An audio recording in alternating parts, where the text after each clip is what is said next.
everybody, welcome back to my channel. Today is episode 7 of my 12 Days of Christmas. A couple weeks ago I came across a really cute Christmas countdown printable and I wanted to share it with you. My grandchildren, anytime there's something special coming up, a trip or school starting or whatever, they'll ask me, how many sleeps until? And I'm sure a lot of you with little ones have heard that before. Well, this is a sleeps until Christmas countdown, and just loved the graphics of it and wanted to make something with it. And you're only going to need a few more supplies. I picked up one of these glass kind of frameless picture frames at the Dollar Tree, and then I picked up 2 packages of the pom-pom balls, the black and the red. I have a laser printer that's just black ink, so I'm really limited to what I can print and craft with. But if you have a color printer, you have a lot more options. So I'm going to take you to my computer and show you where to find this adorable printable.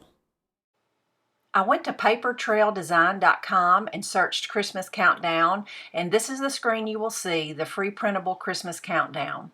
Scroll down and you'll be given 3 choices, just plain black and white. A color printer will give you the craft paper, or you could do the chalkboard version. I picked the first choice. A screen pops up and will allow you to drag to your desktop or make it any size you need. Since my frame is an 8x10, I printed my countdown an inch smaller length and width to a 7x9.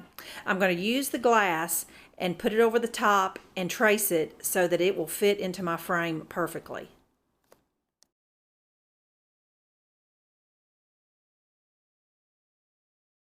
I have my countdown in my frame now, super simple with the 4 little clips. And now I'm ready to hot glue my pom-poms all the way around. All right, friends, for 15 minutes and just a few dollars, you can make yourself this cute reusable Christmas countdown. I just happened to have some red and white striped ribbon, and it made my pen look like a peppermint stick. Thought that was super cute. Hot glued a piece of ribbon on the back of the frame, but you could also put a little Velcro dot on that top clip that's up at the top. That would be cute as well. This is definitely going to my grandkids' house in December. So I hope you enjoyed this little project, and episode 8 is coming up soon. Bye-bye.